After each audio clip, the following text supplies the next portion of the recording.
La vidéo, elle est enregistrée comme ça, s'il y a des gens qui peuvent pas venir, bah, vous pourrez la regarder ensuite. Et normalement, j'ai ma co-ambassadrice qui arrive, mais on peut commencer. Du coup, je sais pas trop si vous êtes en 3A, mais le but, c'est qu'on vous présente un peu le master et après, si vous avez des questions, vous n'hésitez pas sur la procédure d'admission, sur le contenu des cours, etc. En gros, du coup, on est deux ambassadrices. Moi, je suis à Sciences Po depuis la 1A. Et du coup, je m'appelle Violette. Et Keren, qui va arriver, elle est en une entrée directe. Donc, on a un petit peu de perspectives différentes sur le master et de parcours différents. Qu'est-ce que je peux dire d'autre? Bah, du coup, PhD, c'est le master P, Action humanitaire et développement.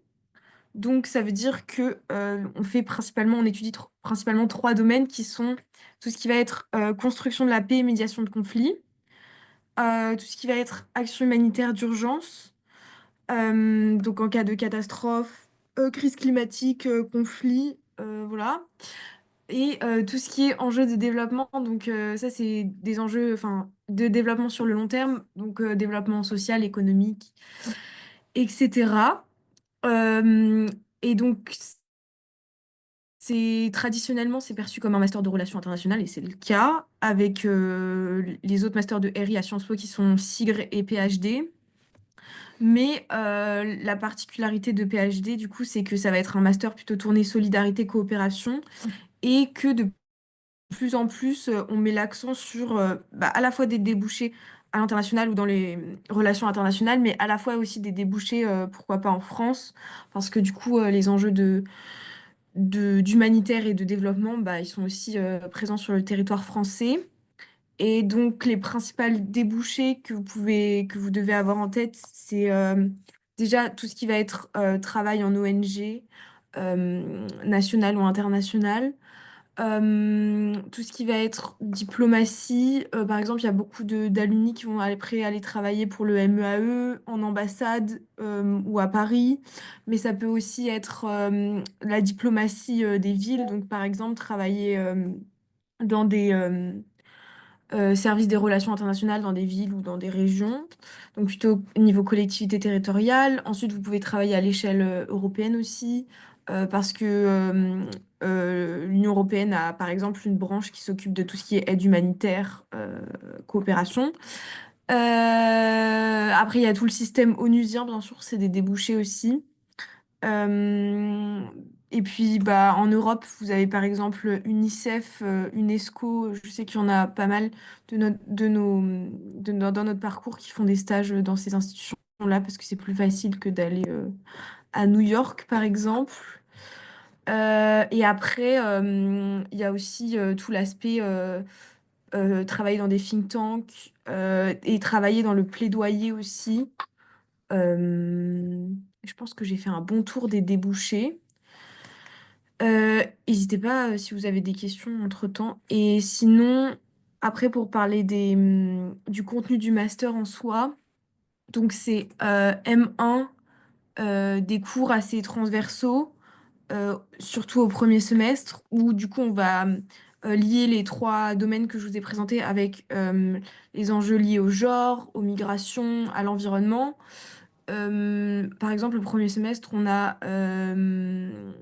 un cours sur les migrations internationales, on a un cours plus général de grands enjeux et débats internationaux, on a un cours sur Peace and Conflict Studies. Donc voilà, ça reste une approche assez théorique en première année. Ensuite, au second semestre de la première année, on peut choisir des concentrations géographiques parmi 5 zones géographiques, donc Afrique subsaharienne, Moyen-Orient, Afrique du Nord, Amérique latine, Russie, Caucase et Chine Indo-Pacifique. Donc à partir de ce moment-là, on peut un peu se spécialiser géographiquement. Euh, on a aussi, bah en fait, en gros, vous avez les 4 matières de Sciences Po, donc Sciences Po, histoire, droit et économie, qui sont juste conservées dans notre cursus, mais appliquées à ce qu'on va étudier. Et aussi, le deuxième semestre du M1, il est hyper chargé parce qu'on a en parallèle de tout ça la rédaction du mémoire ou du rapport d'expertise qui est quand même un gros travail. Et PhD, on est un des masters qui travaille le plus à Sciences Po. Et ensuite, en deuxième année, du coup, vous pouvez choisir entre deux parcours qui sont de mémoire, un parcours construction de la paix, résolution de conflits, donc plutôt diplomatie, et un parcours urgence et développement. Enfin, non, enjeu de développement, mais ça inclut aussi l'urgence, qui du coup plus lié ouais, au travail en ONG. Bah, du coup, aux enjeux de développement, ça paraît logique. Et ensuite, stage de fin d'études à l'international. Et ce qu'on dit souvent, c'est que le M1, il reste assez théorique dans l'approche et qu'on va déconstruire pas mal de trucs, mais voilà, on aborde les sujets de manière assez théorique, alors qu'en M2, du coup, je suis pas encore, donc je sais pas si c'est vrai, mais en M2, on va plutôt construire et du coup, faire, notamment en M2, on doit construire un projet, je sais plus comment ça s'appelle, enfin bref, on a des ateliers plutôt pratiques. Voilà, je crois que j'ai fait un bon tour. Désolée, c'était un peu décousu, mais du coup, n'hésitez pas si vous avez des questions à me poser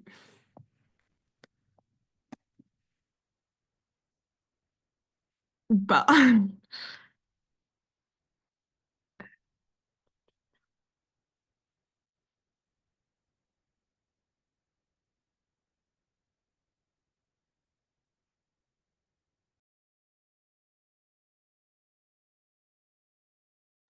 Euh, Ok, alors, par rapport aux mémoires, le choix du sujet est assez large. Ouais, carrément.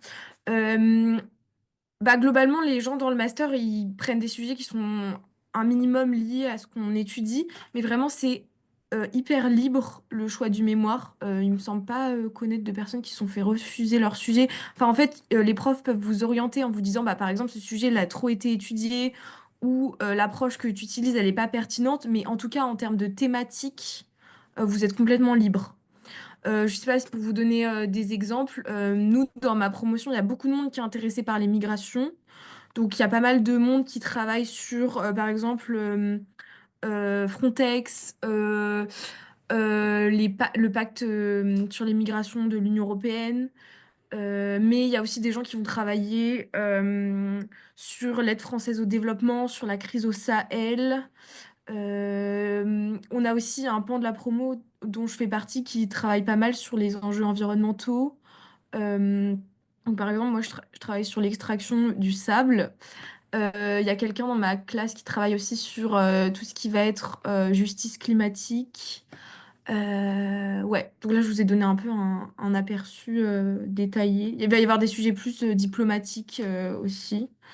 Mais oui, vraiment, c'est assez libre. Enfin, c'est vraiment carrément même libre le choix du sujet pour le mémoire. Et tant mieux, parce que vous allez en, en voir. Enfin, vous allez faire que ça au bout d'un moment, donc il faut choisir un truc qui vous intéresse un minimum. Est-ce qu'il y a beaucoup d'examens sur table? Non. Vraiment, c'est pas du tout la même chose qu'en premier cycle. C'est principalement des euh, rendus de 5 à 10 pages. Par exemple, je sais pas, moi, pour le cours de migration internationale au premier semestre, c'était un rendu un peu particulier parce que du coup, on avait répondu à un appel à projet fictif de l'Union européenne pour financer un projet d'intégration des migrants. Donc ça va être des gros rendus. Ou par exemple, on avait un cours d'économie politique de l'aide humanitaire et on devait parler d'une problématique liée à une ONG. Donc par exemple, moi, j'avais travaillé sur le GRET en Haïti et sa réponse au... mince. Bref, en gros, le GRET en Haïti et comment l'ONG avait recomposé son action entre enjeux d'urgence et développement. Coucou! Bon, bah, du coup, il y a Keren qui m'a rejoint pour continuer la présentation. Euh, et pas mal d'exposés aussi. Par exemple, on a un cours au premier semestre qui s'appelle Grands enjeux et débats internationaux. Et celui-là, c'est vraiment assez intense en termes de charge de travail parce que vous avez un exposé toutes les 2 semaines en gros. Mais du coup, ça fait que la charge de travail, elle est vraiment équilibrée tout le long du semestre. Énormément de contrôle continu et quasi pas d'examen sur table à part au premier semestre en histoire. On a eu un cours d'histoire des relations Nord-Sud. Et là, on a eu un examen sur table, mais c'était une disserte de 2 heures. Oui. Du coup, Keren, c'est une entrée directe. Donc, Si vous avez des questions, je suis là. et sinon, on doit rendre le mémoire mi-mai. Ouais. Et on a Et plus parfois, il y a des aménagements, enfin, de ce que j'ai Oui, entendu des anciens. vraiment, globalement, comme on est en master, les gens, enfin, les profs savent qu'on est un peu plus mature et donc ils nous laissent plus de marge de manœuvre sur certains trucs. Et, ah oui, je voulais dire, et donc du coup, pour un peu adapter votre emploi du temps au rendu du mémoire, à partir de début avril, mi-avril, on n'a plus cours pour pouvoir le rédiger. Ouais. Et les PhD, des fois, fin avril, enfin, vu qu'il y a le cours de bazin. Ah ouais. Ouais. Du coup, pour nous, c'est un peu différent, du coup. En fait, on a Ah juste bon? un cours qui s'arrête fin avril, normalement, le cours de bazin. Je crois que c'est le 28 avril. Oui, mais globalement, on va dire que les dernières semaines avant le rendu, Oui, on oui, a elles sont genre assez un là, cours oui. par semaine, Ouais. quoi. Mais oui, oui. Et dans certaines majeures, ils ont vraiment plus tout cours à partir de début avril, plus du tout. Est-ce qu'il y a beaucoup d'intervenants? Euh, Pas trop. Pas trop en M1, apparemment beaucoup plus en M2. Les profs en M1, c'est des profs. Ça dépend en vrai. La moitié des profs, c'est des profs de Sciences Po. Ouais. Genre notre directeur de master, Charles Tenenbaum, Benoît Lalo, vous connaissez pas trop encore. Anne Bazin, qui enseigne beaucoup. Il y a qui d'autre comme prof de Sciences Bah, c'est surtout Po? ces trois-là. Guillaume Voilà. Didier, du coup. Guillaume, enfin, les profs de langue. Et après, il va y avoir des intervenants. Par exemple, notre prof de migration, c'est quelqu'un qui vient pas de Sciences Po, qui travaille pour un think tank et qui a travaillé pour France Terre d'Asile. Si vous Euh, prenez Human Rights aussi, hein, Human c'est Rights, ouais. une option pour le premier semestre, c'est un intervenant extérieur aussi. Ouais. Enfin, c'est un prof, mais qui vient du Mans. Ah, il vient du Mans. Et par exemple, au second semestre, dans nos cours concentration géographique, c'est quasi que des intervenants. Par Ouais. exemple, le cours d'Afrique subsaharienne qui est trop trop bien, euh, c'est un monsieur qui s'appelle Alain Antil et qui est directeur des recherches sur l'Afrique subsaharienne à l'IFRI, Institut français des relations internationales. Je crois que c'est ça. Ouais. Donc, et apparemment en M2, oui, on a encore plus de modules pratiques, insertion professionnelle avec des intervenants extérieurs. Euh, Par rapport au premier cycle, la charge de travail est supérieure ou équivalente? Euh, pff, de mon expérience personnelle, j'ai trouvé que la première année à Sciences Po était assez chargée. Donc je dirais, et la deuxième année vraiment plus chill. Et là, en M1, on retrouve un petit peu le rythme de la première année, surtout le S2 en fait. Ouais. En fait, au second semestre, c'est Ouais. En fait, on dit souvent faut vraiment que, s'accrocher. on va dire que les deux masters qui bossent le plus, bon après c'est biaisé peut-être, mais les deux masters qui bossent le plus, c'est PhD et SIGRE. SIGRE surtout au S1 du M1 Et nous, c'est et nous au l'inverse. S2. Et là, on sent que c'est en train de s'inverser. En fait, il y a beaucoup plus de rendus et il y a des fiches de lecture quasiment Ouais, pour toutes les matières. En fait, c'est ah, surtout c'est la ça charge de qu'on a travail oublié par de rapport dire, au ouais. texte. En fait, on a beaucoup de textes Mm, à mm. lire par rapport aux autres majeurs. Mais en même temps, globalement, enfin, moi je trouve que c'est intéressant ce qu'on fait, mais c'est juste que ça fait beaucoup de travail. Et que vous soyez en SIG ou en PhD, ce sera le même. Mais oui, c'est ça, j'ai oublié de dire dans les travaux qu'on avait à rendre, les fiches de lecture, c'est une grosse partie. Ouais. C'est juste un ou deux cours qui demandent des fiches de lecture, mais comme c'est toutes les semaines, c'est Et assez c'est des longs intense. textes. Mais après, il y a des techniques. Enfin, bref. Oui. Après, on arrive à s'organiser ensemble. Ça s'est enregistré ou pas? Ouais, c'est bon. Est-ce que vous avez d'autres questions? Vous pouvez mettre votre micro, hein, vous avez le droit. Qu'est-ce qu'on peut dire d'autre? J'ai parlé des mémoires, j'ai parlé des débouchés. Les cours. Ouais, Oui. ouais, c'est ce que je disais tout à l'heure. C'est le point négatif un peu. En fait, ça va dépendre. Faudrait qu'on ait la plaquette, mais on trouve qu'il y a certains cours qui restent trop généraux, pardon, et d'autres où on rentre direct un peu dans les sujets. Ça, c'est cool. Mais globalement, au S1, ça reste un petit peu général. En fait, en gros, c'est vraiment progressif. Enfin, la première année de M1, c'est assez général. Mm, Le premier semestre, c'est le plus général. Mais en fait, plus on avance, plus on va vers le semestre 3 et plus on se spécialise. mm. Du coup, le semestre 2 ça commence à aller. Mais apparemment, en semestre 3 on rentre vraiment dans le vif du sujet vu qu'il y a vu qu'il y a les parcours à Les choisir. parcours, ouais. Ah oui, mais c'est ça qu'on avait dit hier quand on a tourné les vidéos, c'est que du coup, à la fois, c'est frustrant d'avoir une approche assez générale. Enfin, non, je vais commencer avec l'inverse. À la fois, c'est nécessaire d'avoir une approche générale en M1 parce que bah, forcément, ça nous permet de voir un peu quels sont l'ensemble des débouchés, de voir quels sont De tous qui les nous enjeux. intéresse.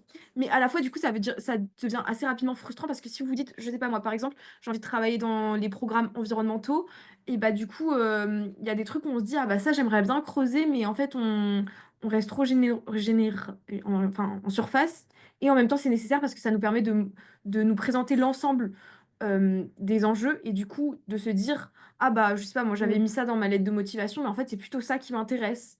Ouais, Et du coup, de se ça a décider mal pour là-dessus. un bien, du coup, donc en soi, ça va. Ouais. Et après, par exemple, enfin, je pense que tu es d'accord avec nous, mais par exemple, les cours avec Benoît Lalo, enfin, C'était dans le il monde. rentre direct Ouais, dans les détails et ça, c'est super intéressant. en Donc, il y plus, a quand il est même. très critique. Donc, Ouais. c'est Et c'est ça aussi. Vraiment, on est trop content de notre. Enfin, trop content. Enfin, oui, on est la content du plupart. fait que euh, les cours soient assez critiques et il y en a besoin aujourd'hui. Ouais, par exemple, au premier semestre, histoire des relations Nord-Sud, c'était bien. Parce qu'on Ouais, est on rentré rentre direct. Ouais, dans les détails, c'était excellent. trop bien. Excellent sur la colonisation, la décolonisation. Comment l'Europe s'est imposée comme le continent le plus riche, etc. et qui domine le plus. Économie politique de l'aide humanitaire, c'est ça avec Benoît Lalo, c'était vraiment Ouais, super. mais justement, ça va recouper avec la question qu'on a. Ah Parce que ouais, du coup, avec le cours de migration nationale, et en plus, vu qu'on va faire un projet dessus, tu vas ouais. directement. DIH, droit international humanitaire, c'était bien, mais ça restait un peu général. Ouais, en fait, ça Après, dépendait des profs. ouais. Et migration internationale, c'était bien. Enfin, globalement, c'est. Il y a des trucs qui rentrent dans les détails et d'autres moins. Pour mon cas, j'aimerais me spécialiser, ton cas, ton mémoire, j'aimerais me spécialiser sur les questions migratoires et les demandeurs d'asile sur le territoire. Est-ce que vous pensez? Oui, bah oui, du coup. Oui, en fait, du coup, avec le cours de migration internationale, tu vas rentrer dans le vif du sujet. Et ce qui est intéressant, en fait, c'est que dans ce cours-là, tu vas devoir monter un projet. Enfin, il y aura un dossier à rendre et, bah, sur les questions migratoires et un projet à monter en équipe. Du coup, tu vas vraiment pouvoir voir bah, c'est quoi, en quoi ça consiste de monter un projet, c'est quoi les besoins des demandeurs d'asile, etc. C'est quoi, comment on trouve un projet, comment on fait des demandes de subventions. Donc, pour le coup, je pense que tu vas quand même, dès le semestre 1, tu vas être servi en tout cas. Enfin, tu Ouais. trouveras un cours qui t'intéresse. Ouais, par exemple, nous, on peut parler de notre truc, c'était bien. On avait kiffé faire Ouais, ça. ouais, Bah, du coup, c'était un projet d'intégration des migrants et on avait vraiment genre champ libre sur les modalités du projet. Et donc, on était dans le même groupe. Et donc, nous, on a monté un projet d'intégration par la cuisine à Grenoble parce que du coup, on a réfléchi à quelle ville en France accueille le plus de demandeurs d'asile ou de réfugiés. Et du coup, où est-ce que c'est intéressant de mettre en place ce genre de projet? Et ensuite, intégration par la cuisine. Donc, en fait, on montait une sorte d'école de formation qui après était diplômante, enfin, un ouais. diplôme reconnu par l'État. Je me souviens plus, c'est les RCP ou un truc comme ça. Ouais, Enfin, bref, c'était c'est la des partie comptes. soirée. Ouais, c'était ma partie. Et ensuite, du coup, en même temps qu'ils apprenaient à cuisiner, on leur donnait des cours de français en FLE. Et après, comment allier ça avec l'intégration sur le marché du travail. C'était vraiment cool. Ouais. Et en plus, ça fait travailler votre créativité. Enfin, Ouais. c'est vraiment en fait intéressant d'être la personne qui crée le projet. Donc, si vous aimez ces thématiques-là, vous allez Et, kiffer ce cours. et surtout, c'était cool parce que dans les métiers où on va travailler, souvent, il y a la problématique du budget de plus en plus. Et là, vraiment, ils nous avaient dit, il faut remplir votre budget. Donc, on avait tout budgétisé, la voiture pour aller faire les courses. Enfin, c'est des trucs bêtes, mais juste en mode, c'est vraiment à la base de tout. Sans argent, vous faites rien. Et on va Mm. devoir beaucoup travailler avec des bailleurs. Donc, c'était intéressant. Après, ce qui est cool aussi en PhD, c'est qu'il y a beaucoup de travail d'équipe. Mm. Et si vous êtes intéressé surtout par le monde de l'urgence de l'humanitaire, c'est crucial de savoir travailler en équipe. Et même pour les autres domaines, en vrai. Enfin, dans tous les domaines, vous allez être amené à travailler en équipe. Donc ça, c'est une compétence qui est intéressante à développer. Mais tu vois, c'est marrant parce que le travail qu'on avait fait là, c'est un des rares travaux qu'on a fait sur vraiment un enjeu territorial français. D'habitude, on fait des trucs plutôt sur à l'étranger en fait. Ouais, Peut-être qu'ils vont Euh, changer ça après, enfin, par je rapport sais aux pas. dynamiques Ouais, actuelles. moi j'ai dit que de plus en plus les débouchés ça pouvait aussi être en France, Ouais. mais Bah, pour surtout l'in- qu'apparemment, enfin, enfin, on a fait une conférence métier et l'intervenant nous disait que c'était quand même intéressant de ne pas négliger le fait de travailler sur le territoire français. Parce que là, il y a une dynamique actuelle qui fait que c'est plus recommandé et beaucoup plus facile de s'insérer et d'avoir de commencer sur le territoire français plutôt qu'à l'international, En tout cas, ça dépend. en tant que qu'occidentaux. Oui, et puis ça dépend des milieux. Mais par exemple, oui, pour le travail en ONG, c'est de plus en plus difficile d'aller travailler à l'étranger parce qu'il y a des coupures de budget, parce que de plus en plus on localise l'aide et c'est normal et tant mieux. Ça veut dire que bah, de plus en plus ils vont recruter des locaux sur place parce que quelle est notre légitimité en tant Ouais, qu'expatriés d'aller travailler dans des terrains qu'on connaît pas et dont on parle pas la langue. Et donc de plus en plus, bah, ça c'est un truc dont on discute vachement. Comment retrouver enfin, trouver une nouvelle place dans enfin, dans ces structures-là et donc, ça peut être travaillé pour des problématiques en France ou ça peut être aussi travaillé plutôt dans tout ce qui est côté plaidoyer oui. et faire le lien, en gros, entre bailleurs de fonds et structures parce que en tant qu'occidentaux, on a de la légitimité et on est, Et enfin, c'est là qu'on a notre plus-value, en ouais, fait, vu notre qu'on est plus-value, vraiment ouais. amené à... Enfin, on nous donne on a des capacités rédactionnelles, etc., de synthèse, de Mm. recherche et de travail assez rapide. Et du coup, dans ces domaines-là, enfin, c'est là où on excelle le plus que sur le terrain. Après, ça veut pas dire que vous n'allez pas faire de terrain, hein, Oui, en mais c'est gros, juste, faut se questionner sur où est notre plus-value en tant que... ouais. Je pense qu'on est rentré trop dans les... Ouais, Alors, donc au final, ça reste théorique dans l'ensemble, mais certains travaux sont vraiment concrets. c'est ça. Ouais. Voilà. En gros, oui.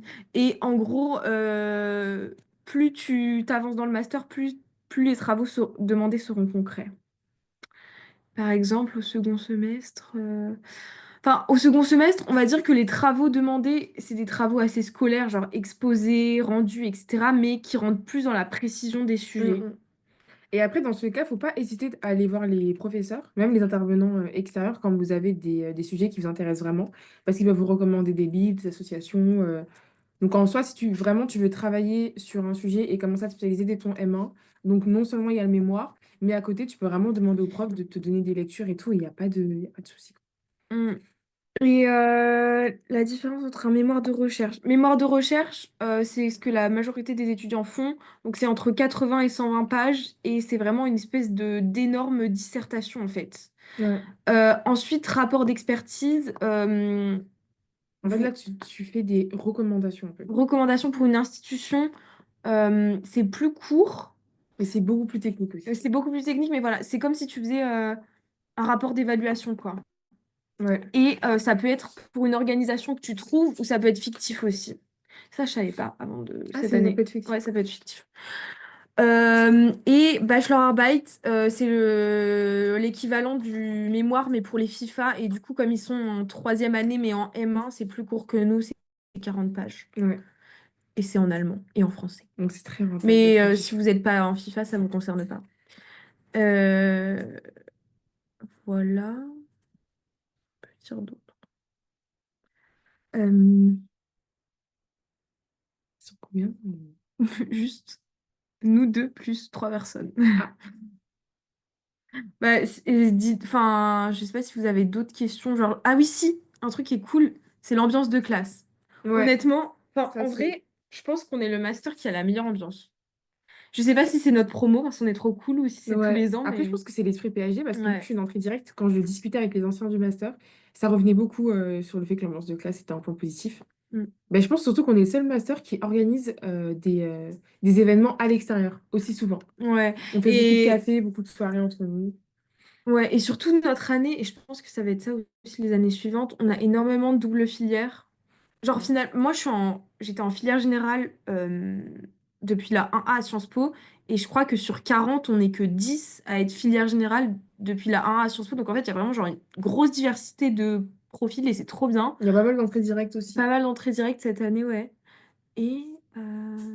Enfin, vu que c'est PhD, les gens sont vraiment pas prises de tête dans la solidarité. Il n'y a Euh, pas de toxicité dans l'ambiance de non, travail. vraiment, Il y a pas vraiment de vraiment. l'entraide en soi. Donc, on n'est pas en cidre. Hop là, une balle perdue. Mais t'as Mais raison. après, c'est très bien aussi ici. Un PhD, c'est mieux. Ouais, ouais, c'est bon. Voilà. Bah écoutez, bah, on peut attendre 30 secondes pour voir s'il y a d'autres questions, et puis sinon, on finit ici, hein. Ouais. De toute façon, ah oui, c'est ça. On peut dire, vous pouvez nous poser des questions sur notre compte Instagram Là, il y a un compte qu'on a Instagram créé ou sur... Ah, bah, il y en a beaucoup, hein. Quelle serait la grosse différence entre Sigre et PhD? Bah, en tout cas, enfin, moi, en tant qu'entrée directe, ce qu'on m'a dit, c'est que SIGR, enfin, vous parlez vraiment en tant qu'entrée directe, après, vous aurez l'avis d'une interne, je pense que ça va être plus intéressant pour vous. Mais la grande différence, en tout cas, de l'extérieur, c'est que SIGR, c'est plutôt, enfin, ça prépare surtout à la fonction publique, j'ai l'impression, Mm. au corps diplomatique, enfin, diplomatique slash défense. Et PhD, c'est plutôt le monde de l'aide, du développement et de l'humanitaire. Et en fait, c'est juste que PhD, peu importe ce que vous voulez faire après, il y aura plus cette dynamique d'aide et de développement Mm. sous-jacente. Alors que pour SIGR, c'est beaucoup plus dans la... Sécurité défense. Voilà. Oui, c'est ça. Mais en gros, ce qui lie les deux masters, c'est les débouchés diplomatiques. Ouais, Et après, PhD, c'est aide humanitaire dans des organisations internationales ou dans des ONG et développement. Et ça, il n'y a pas du tout en SIGR. Et SIGR, ça va être vraiment tout ce qui va être travailler pour la fonction publique, enfin, ce que tu as dit, ou enfin, même travailler à l'échelle internationale, mais dans tout ce qui est sécurité, défense, euh, gestion des risques, cyber, machin, etc. Et au premier semestre, nos cours se ressemblent pas mal, ouais. mais au second semestre, ça n'a plus rien à voir. Ouais, je ne peux pas leur plaquer du Au second semestre. semestre, bah, mon coloc, il est en SIGR. Et là, c'est vraiment genre écrire des notes stratégiques, euh, Ah ouais, ok. les enjeux cybersécurité, voilà. Et après aussi, enfin, il y a un gros truc, c'est après le master, vous en faites vraiment ce que vous voulez en vrai. Ouais, parce On a- que, enfin, pour le coup, je sais qu'il y en a une de PhD. Il faudrait qu'on trouve son nom. Si vous êtes vraiment intéressant, envoyez-nous un message. Mais aujourd'hui, elle est dans un, elle a pris un stage de fin d'études vraiment connoté SIGRE, Ouais.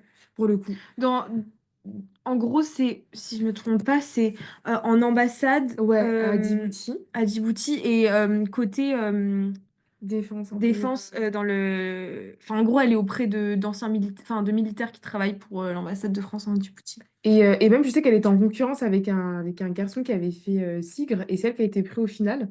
Donc, en fait, c'est vraiment une question de profil et de comment vous allez motiver votre projet. Mais dites-vous qu'il n'y a pas de... Enfin, si vous n'avez pas vos choix, si vous voulez être en SIGRE et que vous finissez en PhD ou inversement, enfin, c'est vraiment à vous de travailler votre profil et les liens sont faciles à faire pour le monde professionnel après. Vu que dans le master que vous allez avoir, enfin, dans le diplôme de fin, vous avez pas la... Enfin, vous avez le nom de la majeure, mais je crois que... Enfin, Oui, on c'est un a tous le diplôme même diplôme. générique, en fait. Bon, après, ça, c'est l'argument qu'ils aiment bien utiliser, mais oui, Ouais. oui. Mais bon, globalement, c'est plutôt comment vous voulez passer vos 2 années de master, quoi. Et quels sont les cours qui vous intéressent, Oui. je dirais. Vous souciez pas que des débouchés parce qu'en soi, à la fin, peu On importe est ce à que Sciences vous... Po, Ouais, on est ouais. à Sciences Po et en plus, si vous PhD, vous allez réussir à... Enfin, si Ouais. vous voulez vraiment aller dans le monde diplomatique, moi, c'est sur ça qui m'intéresse, vous allez y aller. Donc, voilà. Euh, Mais ouais. Mm. Est-ce que vous avez des exemples de cours sur la gestion des risques et des conflits? Bah alors, c'est un peu différent, gestion des risques et conflits. Mais Ouais. alors, le prof qui est spécialisé là-dedans, c'est Charles Tenenbaum. Du coup, c'est lui qui gère tout le parcours construction de la paix, médiation, car c'est ce qui m'intéresse moins. On a en gros un cours chaque semestre sur ces enjeux-là. Mais en fait, si c'est ce qui t'intéresse le moins, tu seras très épanoui en PhD. Parce que franchement, c'est pas... Enfin, c'est pas forcément les cours les plus... Les plus stimulants, mais apparemment, si vous prenez le parcours construction de la paix, diplomatie en M2, c'est très Oui, intéressant. parce que du coup, c'est plus des intervenants externes. Extérieur, ouais. Et ensuite, ouais, gestion des risques, on n'a pas du tout. Enfin, en fait, si on parle de ce qu'on appelle le disaster risk reduction, donc par exemple, gestion des risques environnementaux, ça, on en parle un peu Ouais.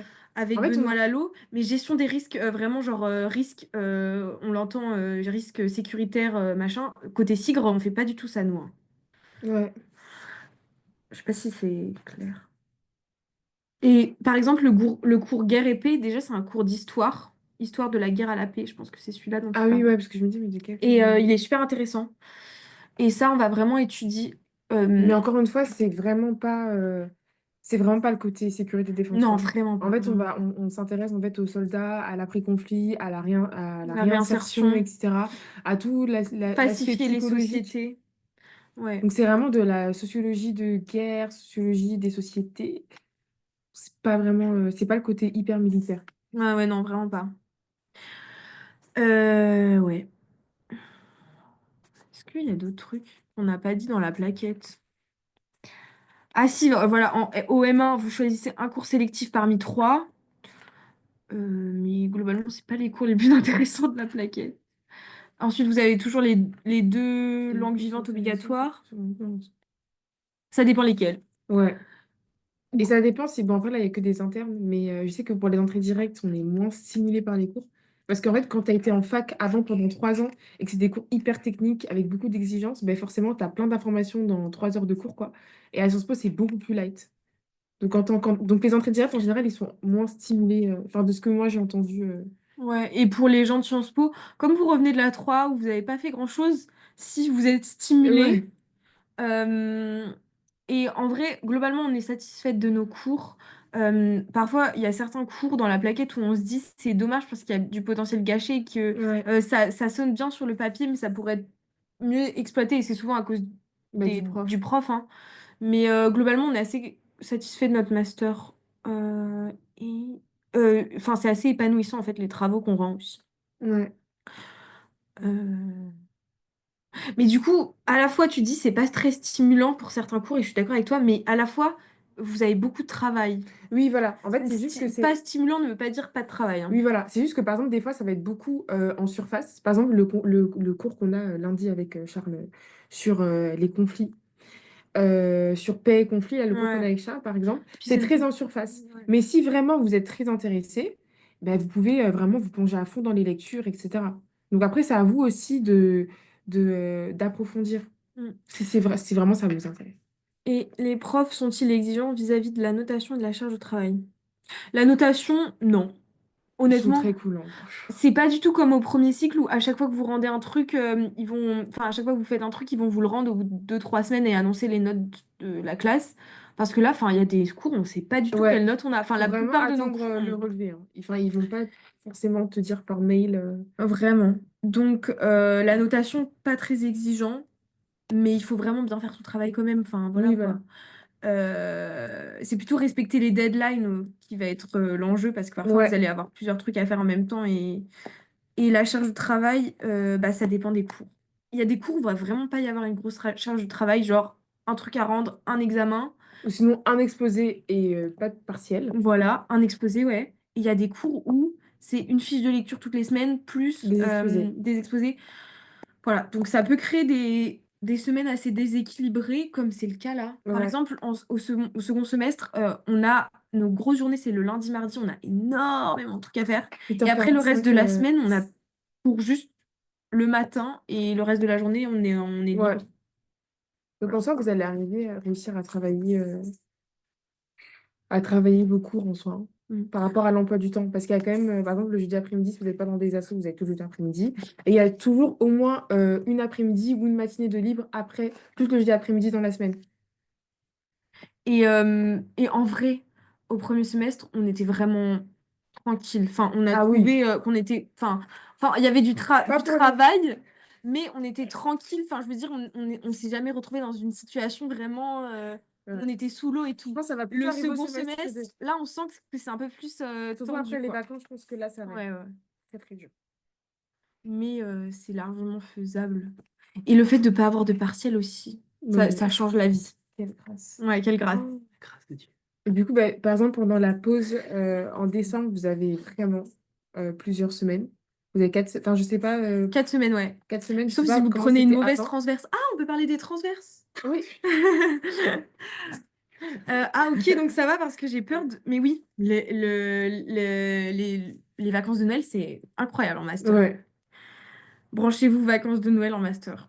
Vous allez Euh, pouvoir partir, si vous ouais. pouvez. Ou sinon, si vous êtes smart, vous travaillez sur votre mémoire. Oh bah, ils sont Oui. en PhD, ils Si on sont... Ouais. Ah, ok, donc ça va parce que j'ai peur de la charge de travail car en 1A, en Sciences Po, c'était assez compliqué. Oui, bah, c'est ce que j'ai dit tout à l'heure, la 1A, c'est chargé. Et je dirais que, bon, ok, la 2A est moins chargée que le M1. Peut-être que la 1A est un peu plus chargée que le M1. Mais ça va dépendre encore une fois parce que c'est juste des modalités d'évaluation différentes, des temporalités différentes. Vous gérez votre travail différemment qu'en 1A, vous êtes tellement plus productif. Quand vous avez un exposé, vous le faites en 2 3 heures, mais c'est juste que... Enfin, c'est vraiment différent. En plus, là, il y a la 3 qui passe entre tout ça. Et puis chacun a ses expériences personnelles, hein. Donc je saurais pas, il n'y a pas Ah, je trouve vraiment que tu de... étais beaucoup plus productive en 1A pour les Ah non, exposés qu'en justement, master. j'étais en 1A, ça me mettait des semaines à faire un exposé, hein. Ah, Enfin, et là, tu prends moins de temps? et là, ouais, vraiment. Ok. Et oui, pour les transverses. Ouais. Du coup, moi, j'ai la transverse. On a des transverses différentes. Moi, j'ai la transverse Asie-Moyen-Orient. Très intéressant, du coup, avec Monsieur Delfouli et Étienne Perra. Je pense que c'est la transverse où il y a le plus de monde, en vrai. Le Parce plus qu'il de y a PhD vraiment aussi. ouais, le plus de PhD et on retrouve vraiment des personnes de toutes les majeures. Donc, c'est assez exceptionnel. Du coup, le semestre 1, il est assez généraux. Et pour le semestre 2, du coup, on choisit entre études islamiques et entre perspectives économiques. Hmm. Et du coup, là, c'est hyper intéressant parce que, par exemple, moi, j'ai pris perspective économique pour le second semestre et c'est des cours avec des intervenants. Et les intervenants, moi, je les aime beaucoup parce qu'ils sont, enfin, ils sont très dynamiques, je Je les trouve. aime beaucoup. Et surtout, quand on va les voir, ils sont très. En fait, vu qu'ils sont pas tout le temps avec des élèves, parce que des fois, ils travaillent dans le monde professionnel à côté. Donc, il ne va pas des élèves tout le temps. Donc, dès que tu as une question, etc., ils sont très réactifs. Et même pour des stages et tout, enfin, franchement, allez voir les intervenants extérieurs parce que vraiment, ils sont très dynamiques. Les transverses. Asie, Moyen-Orient, Ouais, genre, environnement, environnement, dialogue social, Europe Europe et État et services publics. Et la majorité des PhD se retrouvent en Asie, Moyen-Orient, environnement et genre. et genre, un petit peu. Et moi, je suis en environnement, du coup. Et c'est hyper intéressant aussi.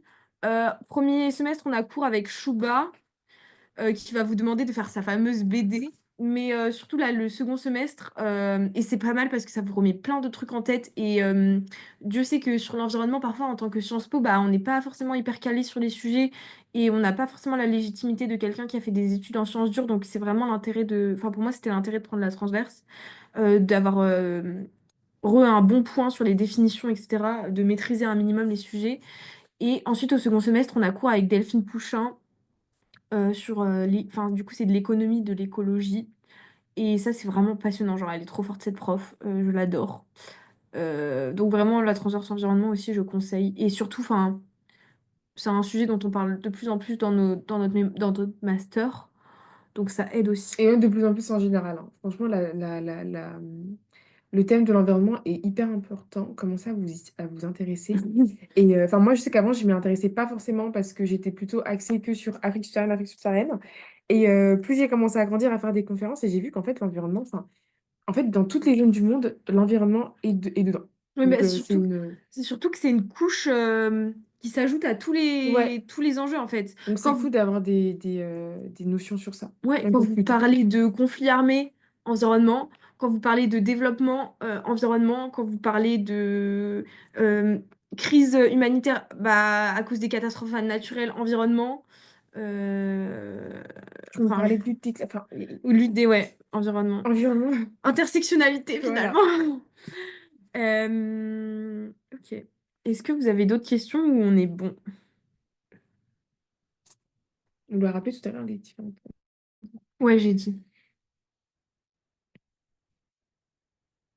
Non, c'est bon, merci beaucoup. Ok, nickel.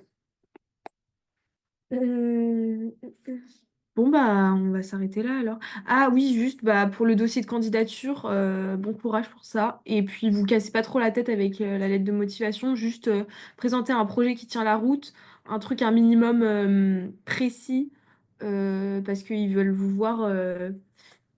Enfin, vous êtes au niveau master, donc au bout d'un moment, faut vous montrer qu'il y a un enjeu qui vous intéresse particulièrement. Pourquoi pas le lier à deux ou trois structures, que voilà, il y a une vraie réflexion derrière le master et ses cours, Des cours qui vous intéressent aussi, ouais, que vous voulez vraiment suivre. transverse dans laquelle vous vous projetez. Euh, PhD, c'est très sélectif. Ça dépend des années, mais c'est dans le top 3 avec SIGRE et AP. Donc, enfin voilà, enfin ayez-le en tête, mais en même temps ne vous restreignez pas là-dessus, enfin vraiment tranquille. Et c'est juste mettre en avant ce que vous avez appris, si vous avez fait des expériences extrascolaires, des stages, Si vous parlez des langues étrangères, ils aiment bien aussi. Voilà. Mais en gros, c'est rien de bien méchant, hein. N'ayez pas peur de montrer votre personnalité aussi. Je sais que Ouais. ça marche pas mal. Enfin, dans une lettre, c'est plus compliqué, mais ouais. Oui, c'est plus compliqué, mais si vous avez un hobby, vous pouvez le caler dans une phrase un peu du style. T'as fait un stage, donc je dois plutôt mettre ça en avant. Bah, ça dépend en fait. Ça dépend si le stage, c'est vraiment ce que tu veux faire après dans le master. Ça dépend si le stage, ça t'a dégoûté du milieu dans lequel tu l'as fait. Mais dans tous les cas, tu peux le mentionner, ce que ça t'a appris, ce que ça t'a indiqué sur ce que tu voulais pas faire. Ah bah c'est pas mal un stage en Ouais, master, en c'est vrai, pas vaut mal. mieux le mettre, hein. Mais ne fais pas toute ta lettre autour de ça, hein. Ça doit seulement être une partie. Globalement, enfin, Après, il y a des plans en général pour les ouais. lettres de motivation. Tu commences par d'où tu viens, enfin ce que tu étudies, tes expériences extrascolaires, stages, etc.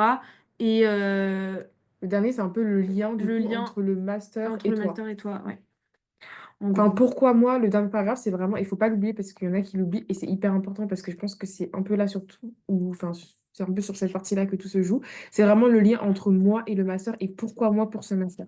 Mm. Donc, il faut vraiment pas oublier le dernier paragraphe. Ouais. Et puis vous avez 2 pages, hein. Donc 2 pages, en mine de rien, vous pouvez dire pas mal de trucs, hein. Là, c'est 2 pages pour Ouais. Et dites-vous, en plus, l'avantage d'avoir juste un dossier écrit à rendre, c'est que si jamais il y a des trucs que vous n'êtes pas sûr, nan, nan, nan, nan, vous n'allez pas avoir d'oral qui vont vous mettre en difficulté Ouais, pour là-dessus. vous justifier. Donc, Voilà. Ok. Et bah écoutez, sauf s'il y a une dernière question, on va finir là. T'avais un truc à dire ou pas? Ah, vaut-il mieux remplir les 2 pages ou pas pour mettre... Oui, remplissez les 2 pages. Oui. Enfin, si plus il voit que c'est complet, plus... ouais.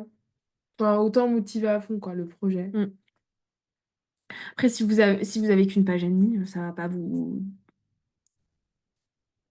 blacklister, mais Mais en fait, en soi, il y a toujours des trucs à dire. oui, vraiment.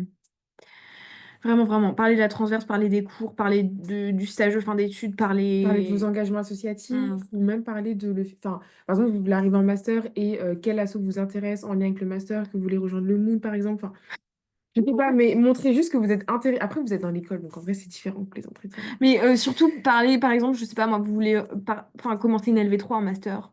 Ouais, Commencer du russe, de l'arabe, c'est les langues les plus rares et les plus intéressantes pour ce qu'on veut faire. Ou alors commencer l'espagnol, parce que l'Amérique latine vous intéresse, j'en sais rien. Voilà. Euh, parler des zones géographiques qui vous intéressent. Enfin, si il y a déjà une zone géographique qui vous intéresse, mettez-la dans votre CV, expliquez pourquoi vous devez absolument être en PhD pour avoir ces cours-là, pour avoir ce prof-là, etc. Mais globalement, vraiment éviter tout ce qui va être, oui, voilà, ça m'intéresse l'aide humanitaire. Non. Il faut que vous disiez soit ça m'intéresse parce que j'ai envie de travailler dans telle zone, ou ça m'intéresse parce que c'est tel aspect de l'aide humanitaire qui m'intéresse. Genre au bout d'un Ouais. moment, Surtout que le master ne s'intéresse pas qu'aux personnes qui veulent faire de l'aide ouais. humanitaire, donc faut pas être dans un cliché non plus. C'est par exemple, je sais pas, le droit des enfants qui vous intéresse. C'est par exemple l'accueil des réfugiés qui vous intéresse. C'est par exemple la sécurité alimentaire qui vous intéresse. Par exemple, les questions Euh, de genre qui vous les intéressent, questions enfin, de genre dans les conflits ou dans les crises humanitaires. Enfin voilà, mais il faut les ressources être un naturelles, minimum. les minerais, enfin, il y a Ouais, plein de... Il y a vraiment beaucoup l'extractivisme. de perspectives. Mm. Voilà, Et plus voilà. vous serez précis dans ce que vous dites, et plus vous aurez des chances, forcément. Mm. Mettre en lien avec son projet pro aussi. Oui, Oui, oui, exactement. oui. Exactement. Euh, Ok, bon Bon, bah super. Bah n'hésitez pas sur Insta. On a un mail aussi. dans tous les L'Insta cas, c'est c'est enregistré. oui, majeur PhD tiré du bas Sciences Po Lille. Enfin, n'hésitez pas à nous recontacter. On va faire les stories de la 3 Ouais. ananas aussi, donc on est partout. Voilà. Et bah bonne journée tout le monde. Merci à Salut! vous. Euh,